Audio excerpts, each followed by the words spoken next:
Jaz imam tremo, čeprav sem v življenju že zelo veliko nastopala, mislim, imam že nekaj let, sem že naredila veliko intervjujev, sem se pogovarjala z veliko ljudmi, to je zdaj predstava o meni.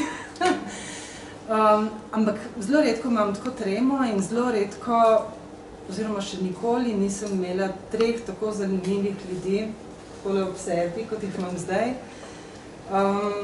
Tako ustvarjalnih, tako iskrivih, tako toplih ljudi, res, da ne bo zdaj preveč sentimentalno, bolj že začnem, ne? Ker sem jaz Prekmurka tako kot Branko, potem pa krijo, ker začnemo vsaj. Ob meni sedi gospa Branka Šeman, prišla je iz Zagreba, gospa je filmska kritičarka, gospa piše scenarije, piše knjige, je publicistka in bila je dolgoletna novinarka, zdaj novinarsko več ne dela, ampak mogoče še bo, kaj pa veste, kaj še življenje prinese. Zraven Branke sedi gospod Branko Šeman, velik slovenski pisatelj, napisal je toliko knjig, da si sploh ne upam reči toliko, da ne bom narobe številke povedala.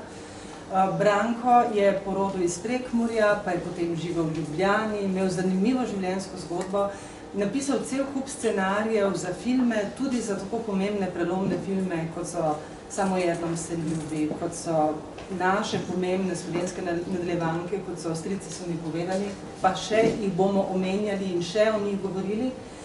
In nazadnje, pa da ne bom zdaj klišejska, ampak draga Milena, prva dama vsega v Sloveniji, no, tako, prva dama slovenskega gledališča in filma, velika čast mi je, ko ste vsi trije tukaj z mano, res. Jaz se ne bom pretvarjala, da sem lahko strašno izvirna in originalna. Spomnila sem se ene pore, ki jo bom poskušala zdaj izvesti. Zato vas bom naprej vprašala, glede na to, da vsi prihajate iz enih takih neravno velemest, ne? Milena iz Jesenic. Sem bila samo rojena. Branko se opravičuje, Murska Sobota tudi ni ravno velemesto. Še najbolj je podobno nekemu resnemu mestu Osijek, ne? Ampak tudi ni ravno velemesto. Zdaj zanima me, kako je izgledalo tisto zgodnje otroštvo ali pa tisti spomini na Jesenice, recimo, če jih je kaj tudi pri vas, ne? A je bilo to eno samo čakanje na to, da greš nekam, neko veliko mesto, nekam drugam, da se življenje končno začne? Jaz začnem. Ja, kot pravim, jaz sem bila rojena na Jesenicah. V neki... No pa šola. Ja, pa pol gimnazija, ne? Ampak v bistvu sem pa to mladost oziroma otroštvo pa preživljala na Bohinjski Beli. To je pa majhna vas. In ja, spomnim se, če sem razmišljala o tem, kako bi šla, kako bi nekam usrečila, neverjetno, ampak to je res, ne. Takrat je bil seveda zame ves svet, tam čez Karavanke, čez, ko sem gledala, ne. To je bilo nekaj, kar je, vse je sanjsko na drugi strani teh hribov. In to moja fantazija, kaj vse je tam čez, ne, in kako bom jaz enkrat, pa mogoče pa le tam čez šla, pa nekaj pokukala. Ja, so bile te prav otroške sanje, vznemirljivost, neko hrepenenje, nekaj... Pričakovanje. Ja. Potem...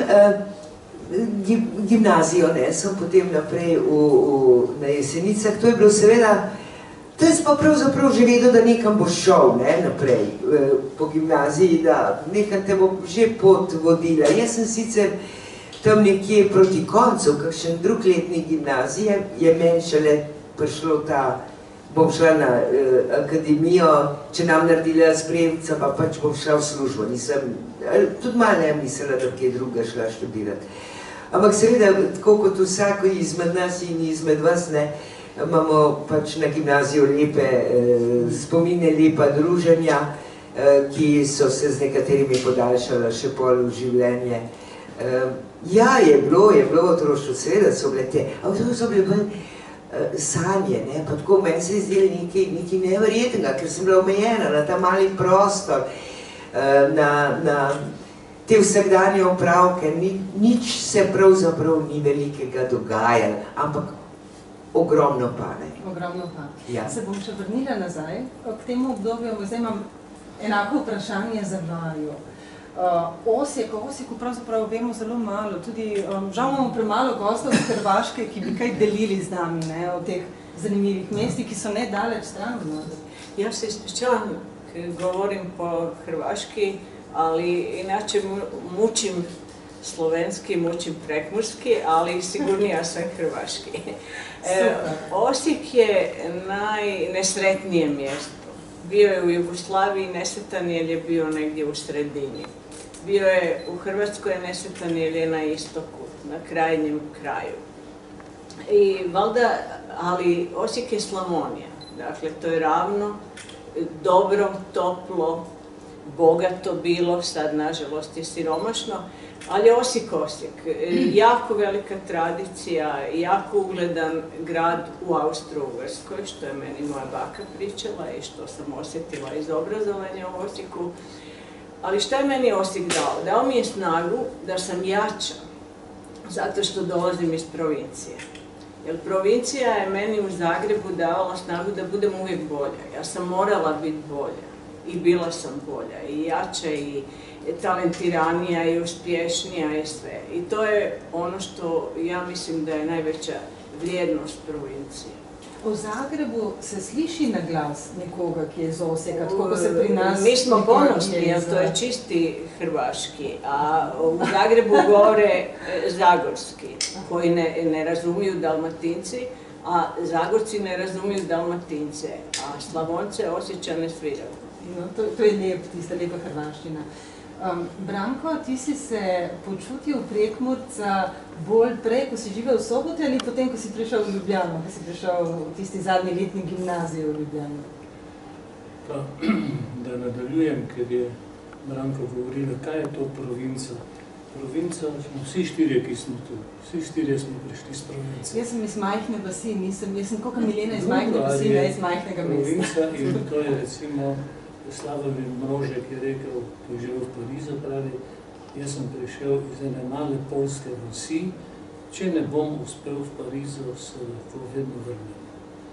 Fellini je bil iz Riminija, tudi ene majhnega mesta in je rekel, če ne bom uspel, se vedno lahko vrnem na Prekmurje.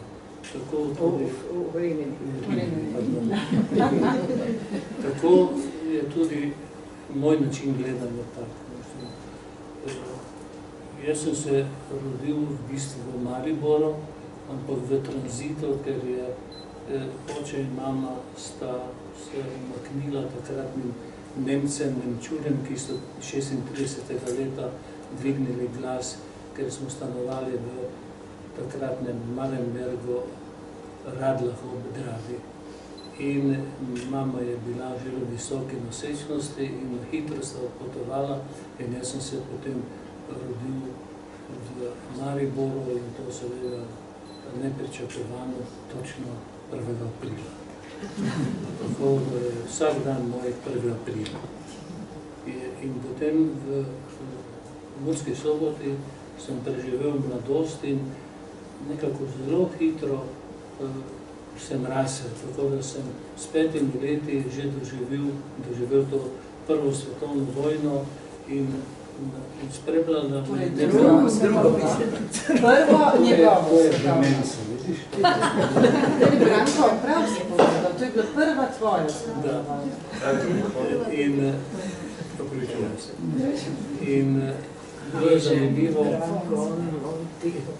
In bilo je zanimivo, da so takrat jugoslovanska vojska se umikala v parku, kjer smo stanovali blizu, so zjutraj s prijateljem našla eno granato bombo. In on je bil zelo bogat in je rekel, jaz grem domov, da z kamenom ali z kladivom to razbijem, ti pa tudi pojdeš. Jaz sem šel domov in sem vzel na skrivaj kladivo in sem hotel preskočiti plot. Bil sem pa zelo nepraktičen in sem skočil tako, da sem se z nogami zadel za tisti plot in se obvisel. Kladivo mi je padlo iz rok, obraz mi je padel v koprive. In v tistem trenutku sem zaslišal strašno eksplozijo. In ta moj prijatelj je pred mano prišel in bomba raznesla. To je bilo leta, to je bilo aprila 41. leta in tako se je začela moja mladost in moja vojna in skozi me je spremljala ta neka sreča v nesreči, o kateri bi mogoče kasneje kaj več povedal. Kljub temu, da smo zdaj nekako pri težkih temah, bi se vseeno vrnila še nekoliko v provinco, ne? Pa provinco, zdaj to ni več važno, ne? Ampak torej, Milenina gimnazija in Branko je takrat torej že radijski novinar, pomemben radijski novinar, hodi po Sloveniji in v jeseniški gimnaziji imajo nekoč audicijo. Vida se poznala že zelo, zelo dolgo. Branka vprosti veliko del, ker se vedno poznava. In sicer jaz sem bila v drugem letniku meni gimnazije, 16 let sem bila stara. In Branko je bil pa takrat, ti si bil v mladinski redakciji na radiju, ne? No, urednik. In najprej je bilo Pokaži, kaj znaš oddaja, potem pa Sončna ura. In potem je komisija hodila po Sloveniji, po šolah in gimnazijah, audicije in so iskali seveda take, ki bi nastopili na tej. In jaz sem se takrat tudi upogubila in sem se prijavila in sem nastopila na tej audiciji. In sicer sem recitirala eno pesem, ki mi je bila zelo všeč, prebrala sem jo pa v takratni Mladini. To ni bila še revija, to je bil še časopis, tak navaden papir je bil, no, in tam je bila objavljena, meni je bila zelo všeč, poljska pesnica Danuta Gruškovska.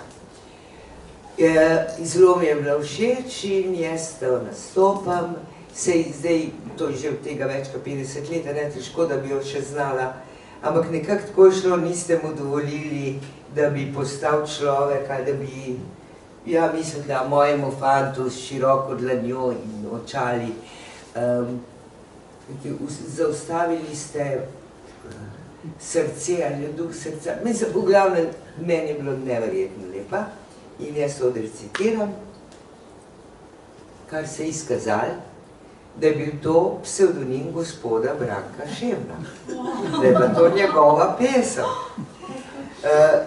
No, to je bil najin prvo srečanje, jaz sem bila potem tudi izbrana in sem nastopila na tej Sončni uri.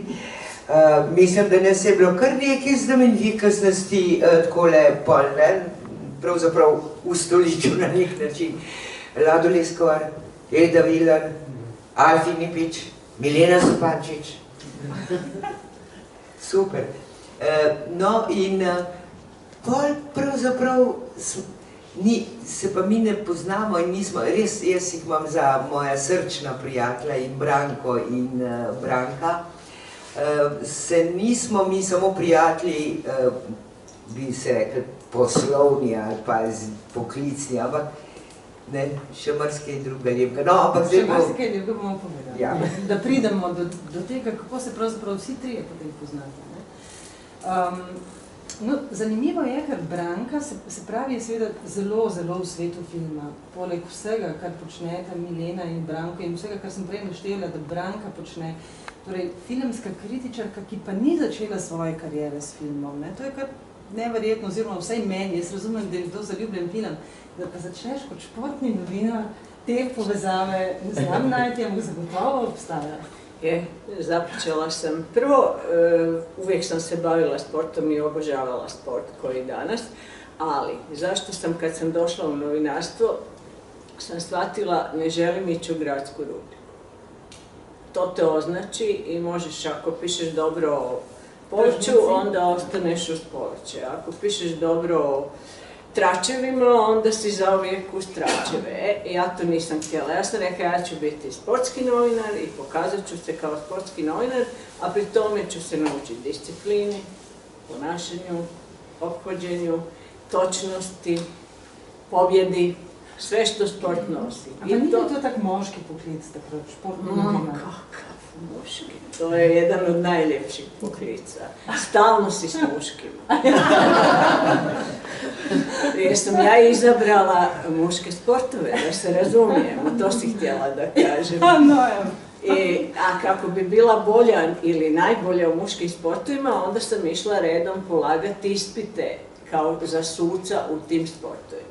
Pa sam bila sudac u vaterpolu, sudac u nogometu, u to vrijeme još nisam mogla biti, jer nisu priznavali ženske suce, sudac u rukometu, u tenisu, u atletici, naravno, obožavala sam atletiku jer sam se njome bavila, u tenisu, i onda je došlo pitanje da ja želim biti sudac u boksu. I svi su me pitali, jel ti to stvarno želiš? Ja sam rekla da i hoću biti sudac u boksu. I kad sam imala prijemni, boks je bio, ja sam sudila, najviše publike je bilo tada, jer su svi htjeli vidjeti mene kako sudim boks. I to je bila tako moja premijera, tad nisam imala tremu kao sad. Pa obstaja kakva reportaža s tega?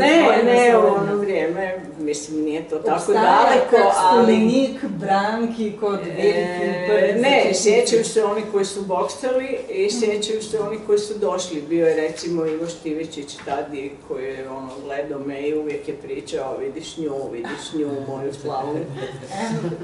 No, šport je ostal s tabo, ampak potem ta film, ki ste ga pa vsi nekako zaobjeli, vsi ste doživeli res ta zlata leta, ne bom rekla slovenskega, doživeli ste zlata leta svetovnega, jugoslovanskega, evropskega, celo vzhodnoevropskega filma. Ko berem, naprimer, Brankine intervjuje z velikimi, zanimivimi ljudmi, ki si jih intervjujala, torej Ondřej Vaj, da zdaj ne naštevam vseh, se mi zdi, da je bil vaš horizont v tistem času toliko širši. Danes vendarle živimo v nekem, ne vem, hollywoodska produkcija ali pa nekaj malega, kar nastane doma. Takrat ste pa v filmu razmišljali res z velikim zamahom. Vsi trije bi mi lahko kaj povedali na to temo. Ili te određuju urednici danas. Danas ti urednici koji manje znaju o tebe određuju s kim ćeš raditi intervjue. A radit ćeš intervjue oni koji su njima u nekom okviru njihovih interesa. Ali pa vejo, da se bo prodajao. To nema više nikakve veze. Ja kad sam radila intervjue, istovremeno mi se otvaralo, primjerice, Okudžava dođe u Zagreb. Ja radim s njim intervju, ali nije filmski. Moramo povedati, da je Okudžava. Okudžava je vesolno pomembni ruski kantautor, šansonjer, gruzinski, se opravičujem, ne ruski, pesnik, kantautor, mislim, človek z božanskim glasom, ki pa v sebi ni mislil, da ima božanski glas. In oprosti, Branko, to moram, ker ne bi mogla preživeti večer, če tega ne bi povedala, da je, se pravi, tudi Okudžava napisal čudovito pesem Branki, in sicer Kosilo z Branko v Drini. Ampak čem seveda niste da sama. Ne, bio je Arsen i Gabi. Ali uvijek se otvaraju. Nikad nije bio samo intervju da bude John Malkovich. Uvijek je uz njega bio Bertolucci u Pragu ili neko još. Dakle, širina kulture se meni otvarala, što danas novinari, nažalost, nemaju ni šanse, ni se trudu. No, ampak ta širina je obstajala, da si jo zajela, ne? Danes se mi zdi, da že tega nekoliko manjka. Ta širina, da bi nekdo kaj popraskal dol. Vi pa ste živeli v tem svetu, ko je bila širina, čeprav ni bila tako lahko dosegljiva, kot je danes. Ja, hvala Bogu, ja, je bilo dokaj drugače. Seveda je bila širina, v kateri dosti govorijo, da jo sploh ni bilo, ne, pa da nikamor nismo prišli z nikomer se srečavali. To seveda daleč od resnice. Jaz sem bila na vseh teh velikih filmskih festivalih, pa Cannes, pa Moskva, ki je bila takrat seveda tako, kot recimo je Benetka, ali pa Cannes danes, pa Berlin, pa vse povsod. Recimo v Moskvi smo imeli otvoritev festivala v Kremlju. Tam, ker je bila pač Jugoslavija, je bil takrat, ko sem bila jaz, je bil pač Kirk Douglas, pa Kirk Douglas pa Milena Zopačič, sta imela enak tretma, sta bila, mislim, ni bilo to nekaj... Skratka, svet je bil širok, potem pa si se seveda družil tudi s temi igralci, velikimi imeni filma v tistem času. Jaz vem, da lahko zelo mirno rečem, da so bile moje prijateljice in Liv Ullmann in Vanessa Redgrave in da smo se z vsemi družili, da so k meni prihajali in tako naprej. Ampak se to niti ni tako važno, ampak hočem povedati, da daleč od tega, da bi bil ta prostor in ta svet takrat zaprt. In res je, tako kot si rekla, nismo samo hollywoodskih filmov ali pa enosmernih gledali ali pa uživali, ampak spekter vsega in to je bilo fajn.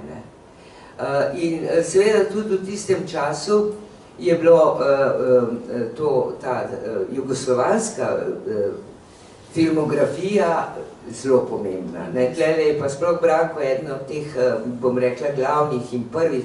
On je bil scenarist ali tako ali drugače delal pri najbolj pomembnih jugoslovanskih in slovenskih filmov tistega časa. Let mrtve ptice, Poslednja postaja, Rdeči bugi, Kaj ti je deklica, skratka Pavlović, da ne bom vsega naštela, ko bo on povedal. Skratka, je bila širina res, mi je zelo žal, ampak moram reči, da je bila širina veliko večja in da je šla na sever, na jug, na vzhod in zahod. Danes se pa res bolj samo eno smer. Branko, morda nam ti lahko poveš, torej po vseh scenarijih, ki si ti napravil, zelo uspešnih scenarijih, odkot si ti v tistem času zajemal? Pravimo, svet je bil zelo širok takrat za ustvarjalce, v nasprotju s predstavami, da smo živeli v nekem malem zaprtem svetu, zajemal si od najboljših. Je to pravilno tako reči? Mene je vedno zanimal ta srednji evropski svet in jaz sem že nekje leta 62 začel potovati po teh festivalih, Karlovi Vari, bil sem v Budimpešti, Varšavi, Krakovu in naučil sem se teh jezikov iz neke nostalgije in zaradi tega, ker sem srečal sjajne prijatelje. In tako sem, ko sem bil v Pragi, sem se že nekje 63. po tistih gostilnah združil recimo z Milošem Formanom, Ivanom Pasarjem. Kasneje smo postali veliki prijatelji in smo se družili v Los Angelesu, kjer Pasar živi, Forman je pa letos umrl v New Yorku. Tako da je ta odnos in seveda gledal sem ogromno filmov in te ideje sem počasi prinašal v naš prostor. V tistem času je evropski film bil senzacionalen. Je bil tako imenovani češki novi val, je bil mađarski novi val, je bil poljski črni val. Rusi so imeli okrog 30 prepovedanih filmov, ki so po mnogih letih je bil festival v Gruziji, Tbilisiju in tam so jih predvajali. Tam smo z Branko videli okrog 25 sjajnih filmov. Vse to je vplivalo tudi name, da naredim neke filme, ki bodo aktualni, ki bodo pokazali svet tak, kakršen je. Recimo Poslednja postaja, ki smo jo delali, je imel zelo velik ugled in tudi neko strahospoštovanje takratne družbe. Film državi ni bil všeč politikom takratne komunistične partije, to so ga vrteli na Viču samo ob 9. zvečer zadnja predstava. In ker takrat tam nihče ni šel, so ga po 3 dneh umaknili, češ ni publike. Ko je bilo treba film prijaviti na filmski festival v Pulo, ga niso prijavili in tako je film praktično obležal v bunkerju in pred 7-8 leti je italijanski novinar delal eno filmografijo o Jožetu Babiču, ki je režiral ta film in je prišel do tega filma Poslednja postaja, ki ga je on naredil po mojem prvem scenariju in ta italijanski kritik je bil zelo, zelo navdušen in je napisal en panegirik kot en najboljši slovenski film, ki je imel epiteton oziroma je veljal za prvi črni slovenski film, tako da sem pri slovenski politiki bil tretiran kot črnovalovec. So se mi potem vrata kasneje relativno zaprla, posebno še, ko sem delal z Žiko Pavlovičem, ki je bil oče tega Črnega vala. Ampak sem naredila film Let mrtve ptice in Žiki takrat niso smeli dati nagrado, pa sem jaz takrat dobil svojo prvo zlato areno za najboljši filmski scenarij. To je bila takrat izredna konkurenca, ker je vedno bilo nek 30 filmov iz vseh jugoslovanskih republik in je bilo težko uspeti. Kasneje, ko so se z Branko našla, sva začela odhajati v Los Angeles na dodelitev Oscarja. Midva so prva, takrat bi lahko rekel, jugoslovanska novinarja, ki sva dobila prave akreditacije za spremljanje podelitve Oscarjev v živo. Eno leto nisva dobila stopnic za tako dvorano, kjer sedijo filmski kritiki in spremljajo dodelitev, ampak so nam potem dali 2 vstopnici, tako da sva tudi midva hodila po tako imenovanem rdeči preprogi, rdečem tepihu. In zgodilo se je, normalno, oba sva bila v smokingih, ko se človek obleče v smoking, izgleda resno, in tako sva tudi midva sva bila tam, in ko sva šla, je pred nama z ženo stopal Oliver Stone. In seveda je človek, ki je stal pred vrati, prosil karte, vzel mu je karte, odtrgal, pogledal je mene, pa me samo pustil. Kot da sem jaz njegov producent. To so take mali dogodki, doživljaji, ki jih je seveda več, ampak hočem povedati, takrat je to bilo res težko priti. Dušan Vukotić nam je napisal eno garantno pismo in tam je bil človek, ki je vodil celo to akademijo in smo postali tako dobri prijatelji, da nas je eno leto potem povabil domov k sebi. To je bilo za druge novinarje, ki so tam bili z celega sveta. Šok, ker Američan ponavadi nikoga ne povabi domov na kosilo. Naročito ne Bob Verlaine. Da, to je bil gospod Bob Verlaine, zelo znan filmski producent, ki je potem kasneje delal tudi tukaj z Brankom Lustigom. Skratka, odprla so se nam ta vrata, ko je bil predsednik žirije Forman v Cannesu in je bil na programu film Kusturice. Noben novinar ni mogel dobiti intervjuja, razen midva sva ga dobila, midva sva pa prinesla, ker sva šla potovala preko Češke. Na bračno potovala. Ja, sva kupila take češke... Kje drugje kot na filmu? Češke kot palačinke, oplatki se imenujejo. In kupila sva češko pivo in smo mu to prinesla. In rekel, čokoladivi oplatki. In on ni smel na češko, takrat je bil prepovedan in je bil razveselil se je. On sam je pa imel vino kot direktor, kot predsednik žirija, so mu Francozi nabavili enih 100 steklenic vina, kjer je pisalo Miloš Forman. In tako so dobila steklenico z vinom Miloša Formana za spomin in dolgo leta so to imela shranjeno, ker so nismo presedila. Takrat je bil jugoslovanski film, da tako rečem, v evropskem osrčju tega kulturnega dogajanja. Bil je izvozno blago, danes o tem govorimo, da je to brandiranje. Takrat je bil dejansko to, da s tem filmom se je zaslužilo, kajti ta film so vrteli po celem svetu, recimo neki filmi, ki je igral Bata Živojinović, so kupovali Rusi in Kitajci. In to je tam, Bata Živojinović je bil najbolj znan svetovni filmski igralec, kar ni res, ampak videlo, da je nekaj 100 000, mislim, par milijonov ljudi to je seveda producenti, distributerji so te filme plačevali in tako je jugoslovanska kinematografija, predvsem Jugoslavija film, predvsem zelo bogatela. Mi Slovenci smo od tega v glavnem dobili samo ene mrvice, kot se reče. Imeli pa smo eno od glavnih zvezd jugoslovanskega filma, gospo Mileno.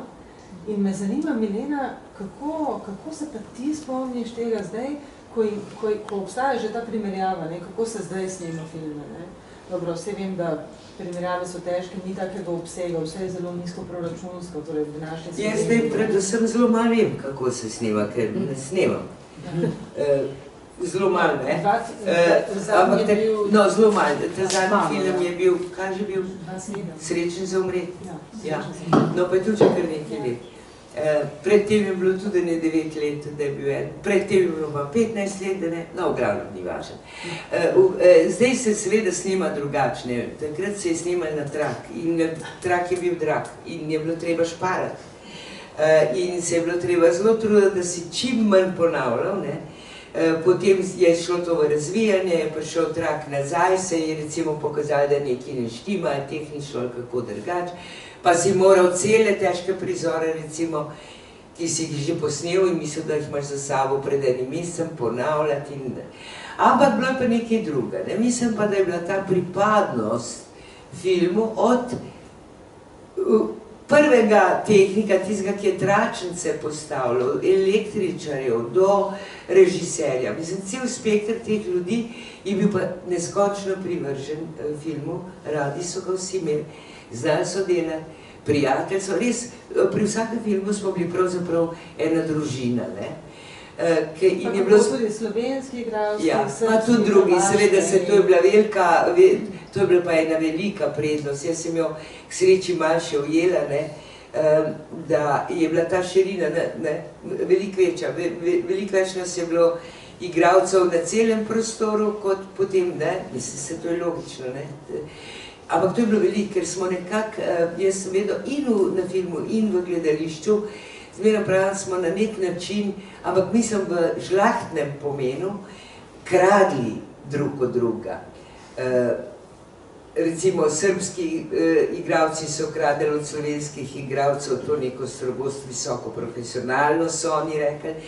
Mi od njih, to njihovo sproščenost, ta pristop do publike, to, skratka, veliko smo drug drugemu pomagali, da ne govorim o tem, da so bila ta nekatera prijateljstva, so bila seveda neverjetna. Jaz recimo, težko sploh o tem ne morem govoriti, ampak mene je strahovito prizadelo, zdaj pred par dnevi smrt res največje dame jugoslovanskega filma, Milene Dravić. Medaj so bile velike prijateljice, sva na srečo tudi delali skupaj, se družile drugače, nazadnje sva se po telefonu pogovarjali, zdaj bi morale prav 27, da spet nekje skupaj nastopiti.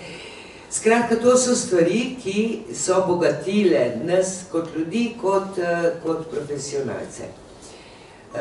Tudi, tako kot je že Branko rekel, v Puli ni bilo enostavno, ker boš pa kar nagrado dobil, ker je bilo veliko število filmov, to je bilo od 15 do 30 tekmovalnih filmov, to je bilo igralcev še pa še, ni bilo čist enostavno.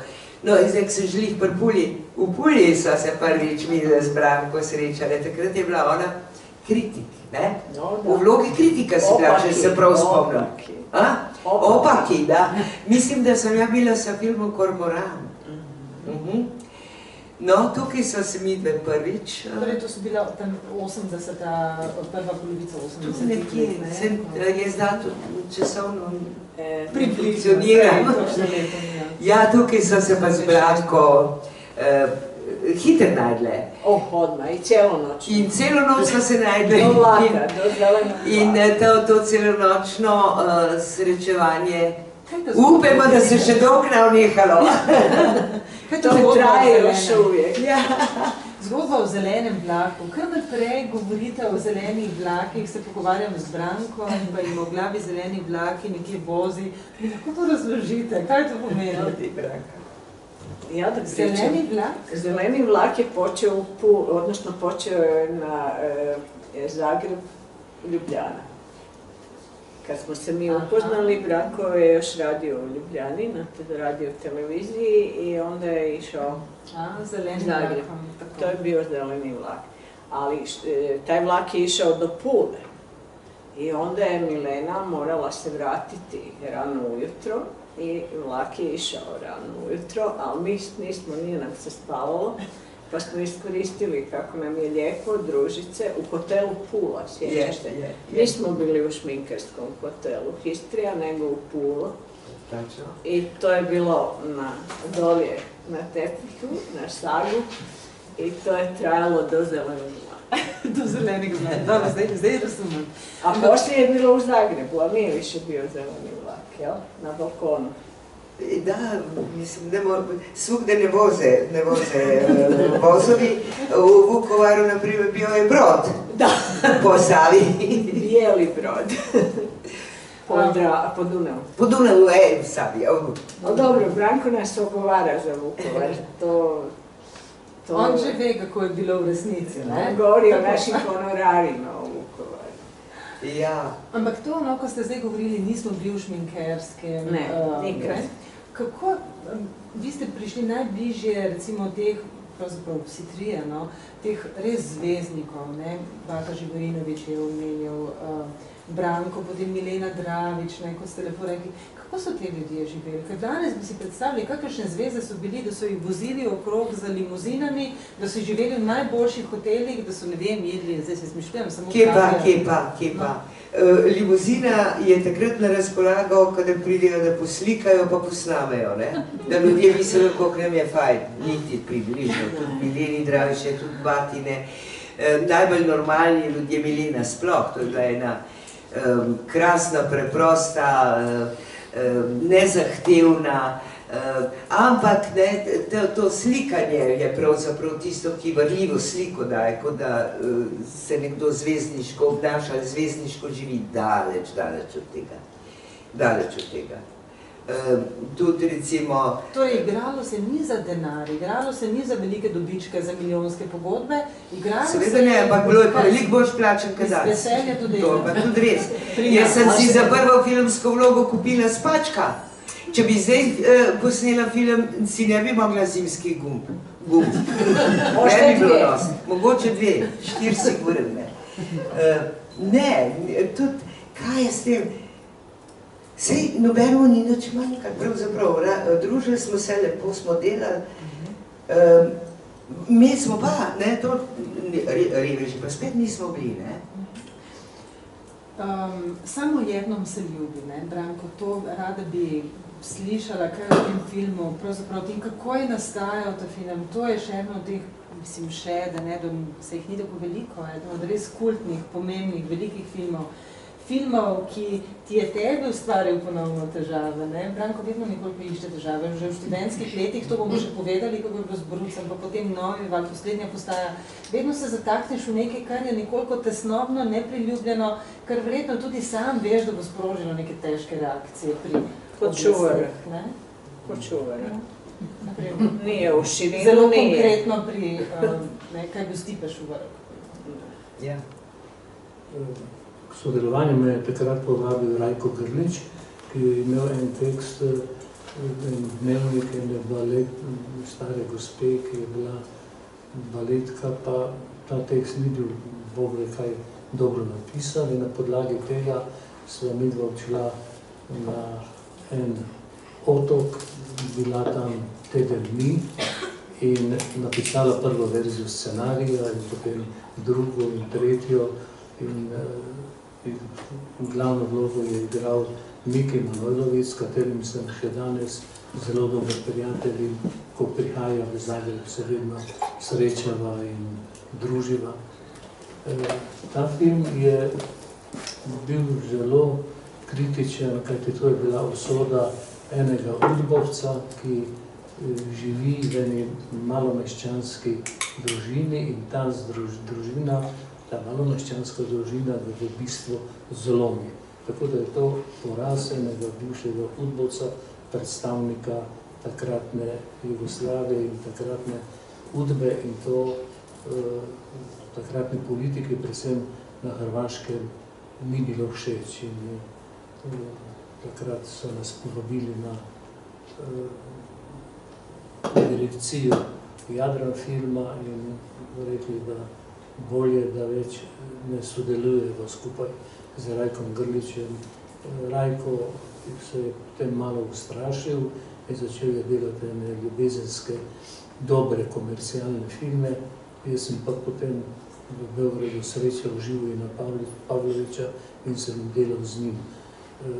Tako da je v Pulji ta film ni dobil nekih velikih priznanj, razen Zlato areno za kamero Pinter. Zanimivo je, da je resnično Miki Manojlović v tem filmu igral svojo najboljšo vlogo v življenju. In je bil spregledan, ni dobil ničesar. Z leti je ta film postal kult.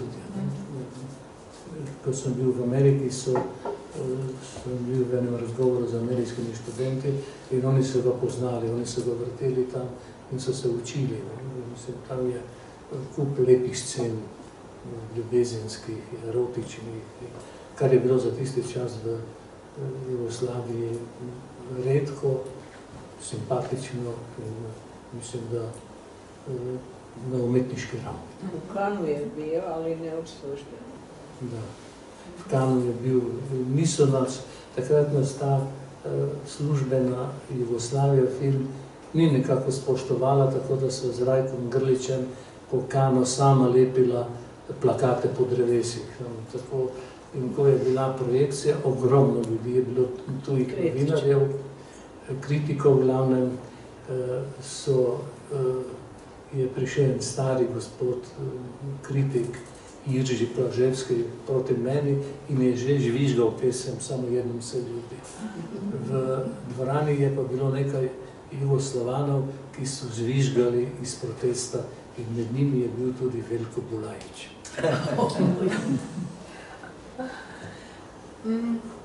Torej, počeli ste vse te svetovljanske, mislim, delali ste vse te svetovljanske filme, Branko je vmes še veliko pisal, Branka je delala intervjuje, hodila po festivalih, Milena je igrala na veliko, ampak zdaj, če pa tako pomislimo prav zares, mislim, ne me narobe razumeti, ni nesramno vprašanje, ampak tako ne, mislim, ampak a ni hudič, po vseh filmih je človek naredil, vsak pa ve potem, da Milena je bila pa meta, ne? Ja. Mislim, po velikih umetniških, po ne vem kakšnih podvigih, čudovita vloga. Ja, bi bilo pa zelo grdo, če bi se jaz nad tem pritoževala. Nima velikih igralcev te sreče, da se njihov film po zdaj že skoraj 50 let, ne več kot 50 po moje, postane pravzaprav, kako bi se rekli, narodno blago. Kultni. No, tako. Prej, ko je Branko govoril o tem bunkerju, pa to, ko je dosti ga dal skozi, ampak zdaj lih ob cvetju sem se spomnila, mi smo snemali televizijski film Avtoštop pred Cvetjem v jeseni. Dušan je pisal scenarij, zaradi sem se igrala glavni vlogi o mladem paru, ki nima dosti denarja in ne more iti si privoščiti dopusta na morju. In hodita vsak dan zjutraj, vzamete stvari, gresta na cesto na konc Viča, takrat še ni bilo toliko, je bilo manj hiš, in tam štopata za na morje, zvečer poberete, nikoli ne gresta, zvečer poberete stvari, gresta domov naslednji dan spet in tako preživljate svoj dopust. In seveda, govorila sta pa tako, kot je mladina v tistem času, hipi čas je bil to, govorila tudi kletvice, kakšne pa tako, in to je bilo tudi nespodobno za javnost in za politiko najbrž, ali televizijsko ali kjero drugo. V glavnem to so dali v bunker, se ni prikazovali. Potem smo pa mi snemali Cvetje v jeseni, in je prišlo po naključju Cvetje v jeseni prej na program. Se je prikazalo že Cvetje, kot je bila najprej televizijska nadaljevanka, in potem so pa končno spustili z bunkerja tudi Avtostop in so ga pokazali. In jaz dobim anonimno pismo, mislim, sem bar zdaj so jasno anonimno, in gor in dol, kako more naša Meta, naša Milena govori take grde besede, pa sem pa kako more, pa grozno, no zadnji stavek je pa bil. Vedite, da je cvetje v jeseni zavedno ovenelo v naših srcih. Skratka, vse sorte. Kar se seveda ni zgodilo, ne? Ne, seveda Ampak ne. vi sami ste rekli, ali je to v knjigi, ali pa v nekem intervjuju ste rekli, da se vam tudi zdi, a nekaj ljudje pa zdaj rečejo, pa ta film pa je nekoliko zelo slovenski, pa kmečki, pa tako naprej, ne? Ampak to je v bistvu, to smo mi, ne? Hkrati pa tudi, ne? Če pogledamo pa Brankov primer, mislim, strici so mi povedali, pa tudi niso ravno zdaj visoko meščanstvo ali pa neko zelo hudo intelektualiziranje, pa so bili strašno priljubljeni nadaljevanka svojega časa. Ja, jaz včasih malo nesramna, ne? Ampak te, ki se radi delajo zelo pametne, ne? In razgledane in pišejo o tem, ja, se pritožujejo na tem, ne, ker to je pa malo preveč po kmečku, pa malo tako, ja, Marija sveta, no, kot da smo bili Slovenci eni sami grofje, no, pa knezi. Nismo bili, večina kmetje, ne, in strici in teli v Polanski dolini. Ne vem, zakaj bi se tega morali sramovati in zaradi tega reči, to pa ni vse skrbnič, to ne drži, ne. No, sej ni res, se vedno znova vračamo k tem nadaljevankam, mi v resnici obožujemo. To so tiste stvari, ki so presežek, ki polnijo kinodvorane ali pa, ne vem, ali pa dnevne sobe pred televizijskimi zasloni. Vi pa pravzaprav niste zelo veliko sodelovala, kaj ne? Ne, nisva, ampak Ne znači? Ampak, ne, tole med nama pa deluje in deluje kar naprej in vse čas, ja. Da, to je interesantno, da v nobenem scenariju, ki sem ga jaz pisal, režiserji niso dali ti vloge, ne? Jaz premalo si se vzel. Da. Ali strici so mi povedali, je tvoja najboljša prijateljica dobila vlogo, to mislite? Hvala Bogu, pa ne sam vlogo, še kaj druge dobila, še koža. Aha, no zdaj smo pa pri tej zgodbi, ki se nekaj počasi bomo čez večer razpletali tudi te zgodbe, kako se je kdo s kom spoznal in tako naprej. Kako ste se pa vidva spoznala? Vrlo jednostavno, romantično ili neromantično, kako ko gledao. Ja sam išla intervjuirati na snimanje serije, strici su mi povedali. Ko se je snimala, ne? Da, u Prekmurje. I Štiglic nije bio slobodan, nego je poslao gospoda Šemena da sa mnom razgovara. I on je sa mnom razgovarao, pa smo razgovarali i ja sam bio je vaš producent, onaj tvoj prijatelj, koji je bio zadužen. Štivan Kuba, da. I on je meni obećao da ja imam vlak, opet vlak, i da, jer je bio autobus do Radgone, ali tad je već otišao, da idem na vlak do Maribora i onda dalje za Zagreb. I ja sam rekla da ja idem, ne, moj Branko je počeo govoriti da ne idem, ja sam rekla ne, ja moram ići, gotovo, Štreberica je otišla u Zagreb, ali onda počeli su stizati pisma i razglednice, gdje god je putovao, gdje god je bio, ja sam dobivala, to je ovako jedan poveći snop, on ne želi uopće da zna da ja to još uvijek imam. I tako polako je to išlo. Naravno da je bilo u pitanju da je čovjek tada bio pred rastavom i da ja kao strogo odgojena iz provincije nije dolazilo u obzir da se družim s njim i onda je nekako jednog dana došao i rekao ja i dalje radim na televiziji Ljubljana, ali sam rastavljen, slobodan čovjek. Došao si sa svojim glavnim urednikom, televizorom i autom. Da može brže ići Zagreb Ljubljana. I tako je bilo. In tako je Branko ostal v Zagrebu, Nije još ostao, još je putovao. Dobro, ampak nekako ste se umestila vendar v Zagrebu. Ja imam i dalje i imala sam i tad prijatelje u Ljubljani, ali nisam mogla. ići. On je imao više prijatelja u Zagrebu nego ja u Ljubljani. A lahko malo politiziram, ne? Saj ne bom pretiravala, pa ne bom vrtala zelo, ne. Ampak, a je bilo recimo v vseh teh časih, mi imamo kar naprej nekaj, pa enkrat je Piran, pa enkrat je, ne vem, Štrigova, pa enkrat je nekaj. A je bilo kdaj kar težko biti skupaj po zakonu, ne? Da bi, mislim, ne zaradi vaju dveh, normalno, zaradi zunanjih, ne vem, kakvih zunanjih pritiskov, nesramnežev, opažb. Očigledno smo imali dobre prijatelji na jednoj i na drugoj strani, jer uvijek smo isto mislili. Ne, nikad. Še nekaj mora povedati, Branka ne pove. Sta pa en čas bila tudi v Los Angelesu, ona je bila namreč kulturni konzul Hrvaške v Los Angelesu. Diplomat, osim kritičar i sudac. Nisem povedala, da si diplomatka, sem hotela k temu še pripeljati. Nekdo diplomat, enkrat diplomat, vedno diplomat, ali kako že? Ne. In takrat je bil pa potem Branko, gospod Soprog, ne? Da, bio je gospod Soprog. Ali je on tad imao dragocjeno vrijeme koje je pisao i napisao je toliko knjiga u tih 5 godina, ogroman broj knjiga.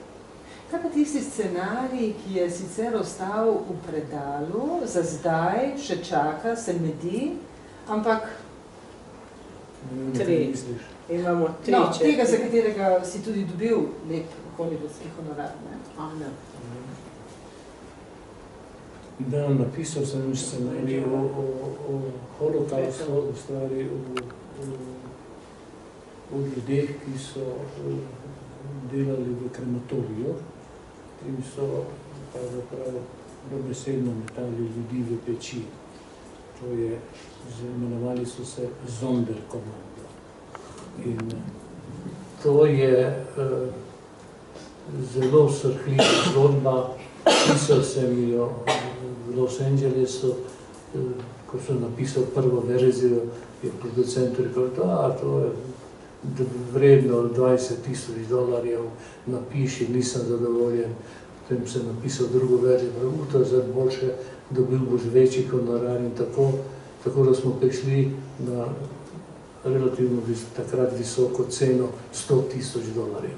S tem, da so 50 dobil, 50 so mi pa rekli, da bom dobil, ko bo padla prva klapa filma. Potem sem pa scenarij poslal Milošu Formanu, on ga je prebral in njegov producent mi je odpisal, da mu je film, da mi je scenarij všeč, ali ker je njegova mama umrla v Auschwitzu, ne bo nikoli delal filma o koncentracijskem taborišču. In tako je to bilo odloženo in to še vedno leži tam v ameriških univerziti, v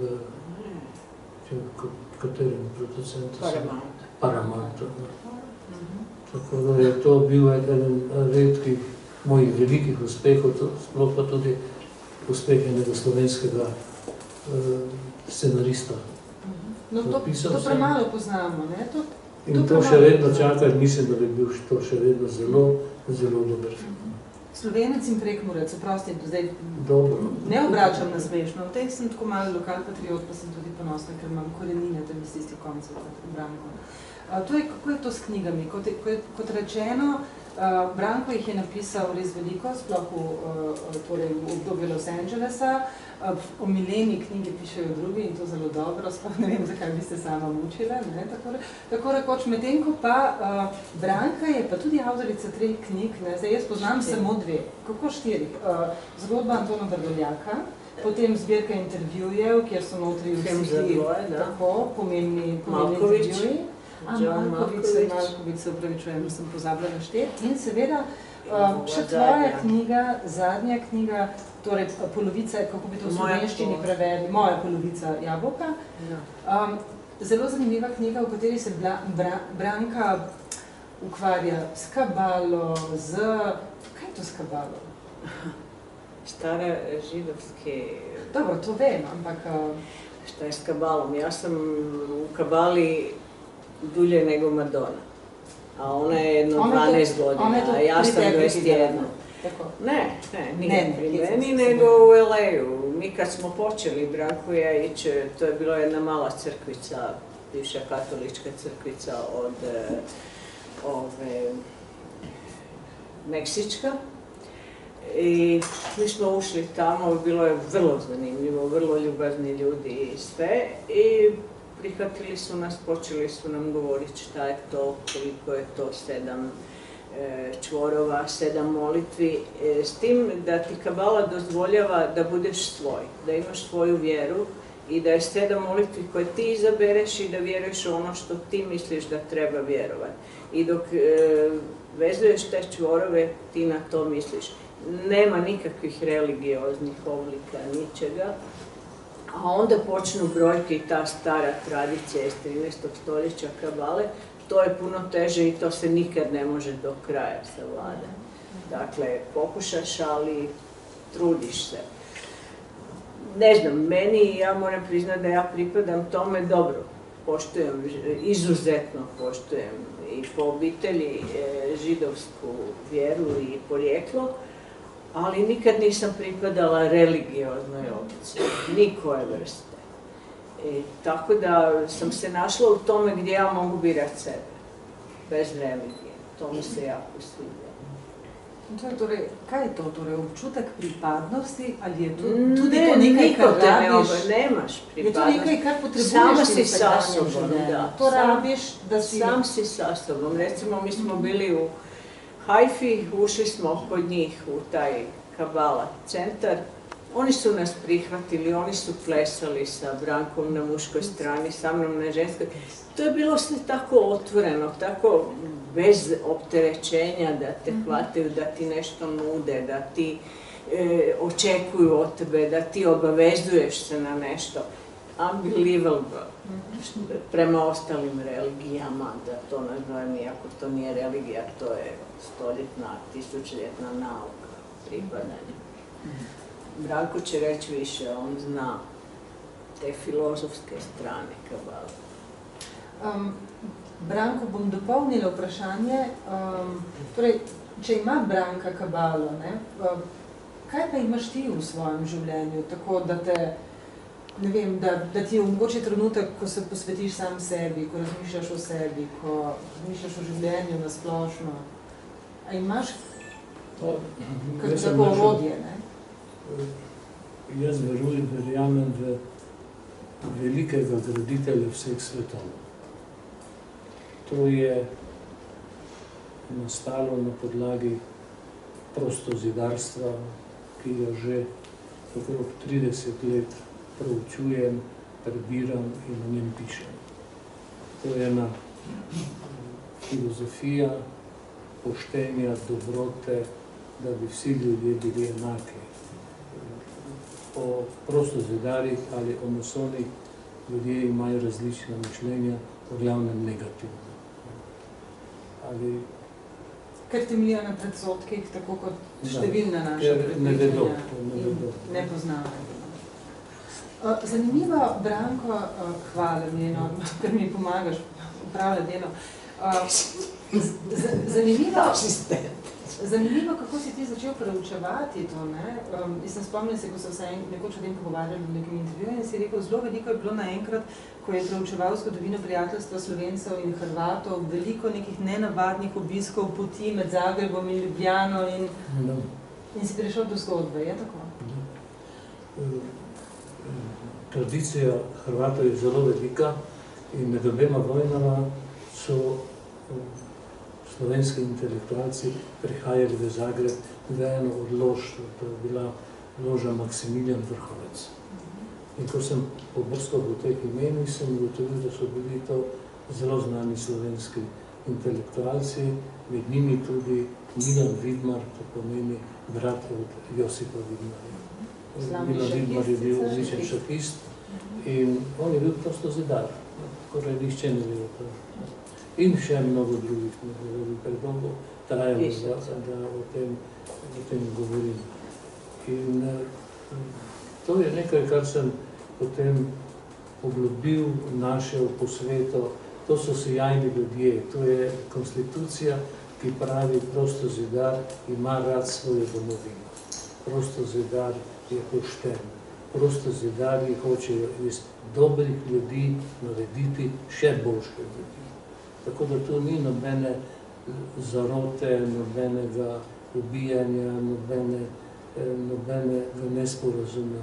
Je pa katoliška cerkev bila razočarana, ker se ona ni spomnila, da bi Boga imenovala velikega graditelja vseh svetov.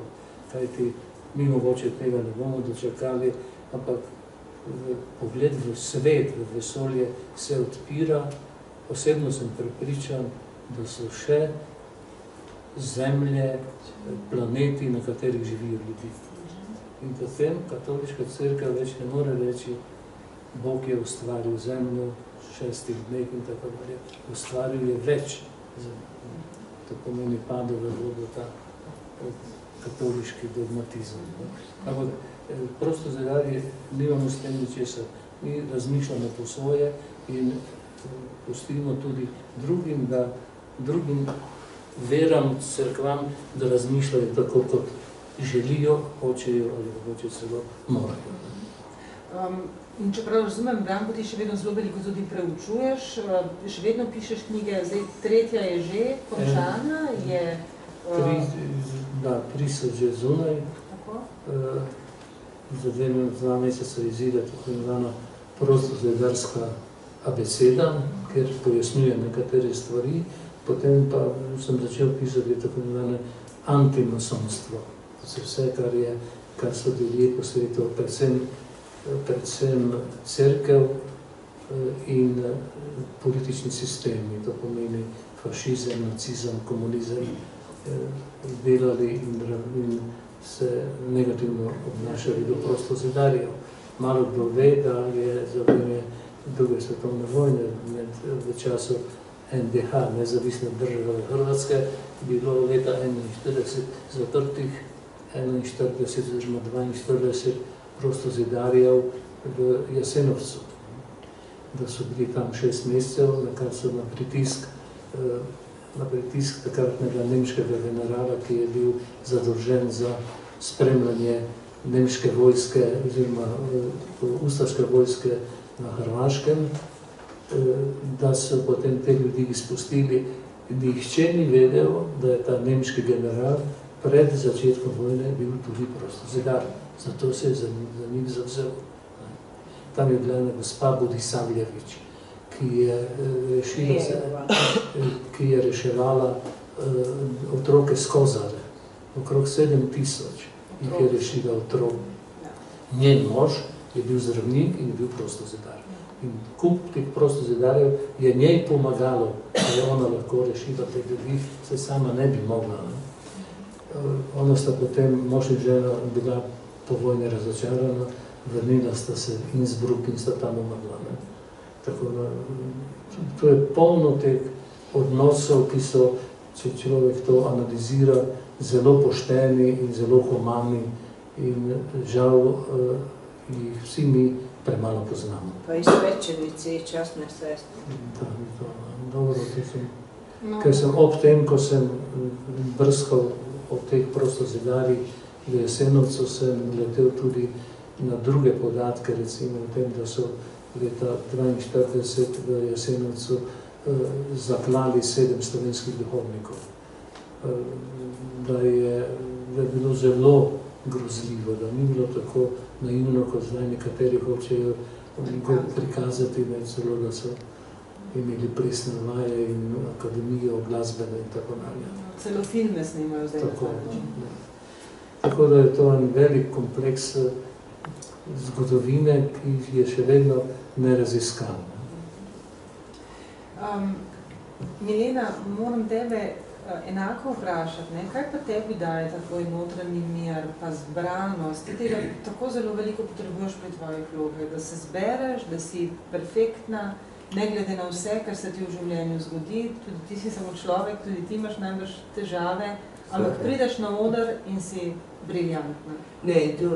Ne znam ti pravzaprav odgovoriti, ampak recimo, če smo se prej recimo vera, Bog, s tem si začela. Jaz imam hude probleme pa težave s tem. Zakaj? Logično je, vera se imenuje zato, ker veruješ, se pravi, ni treba razumeti. In kadar se jaz vsake toliko časa, jasno, da sem kot otrok vzgojena bila tudi tako, in vsake toliko časa postanem, ni to nervoza, ampak ka bi rada razumela, ampak to ne moreš razumeti, ne? Ampak v nekaj sem pa jaz prepričana. Bog, ker je en, me čisto nič ne zanima, kako se imenuje. Ker sem zelo veliko po celem svetu hodila, se srečevala z različnimi ljudmi, ki enako svetu verujejo v svojega Boga, kot verujemo recimo mi Slovenci v svojega. Nimaš pravice, ne moreš ti nekomu drugemu reči, tvoj Bog pa ni pravi. Jaz mislim, zelo preprosto poskušam razumeti, ne, in zelo preprosto poskušam razmišljati, da je pač ta neka sila, ki jo imenujemo Bog, je samo eden in je lahko samo eden. Samo različno se imenuje, različno se odzivamo na njega, tako kot na enem koncu sveta govorijo en jezik, na drugem koncu govorijo drug jezik, na tretjem četrtega, ampak vsi smo ljudje te zemlje, ne? Tako da jaz se mi zdi najstrašnejša pravzaprav na tem svetu, že od srednjega veka ali pa še prej, ne? In kar naprej še zmeraj traja, to se mi zdi tako kruto in nerazumljivo in ne morem jaz priti do konca svojo glavo in to razumeti.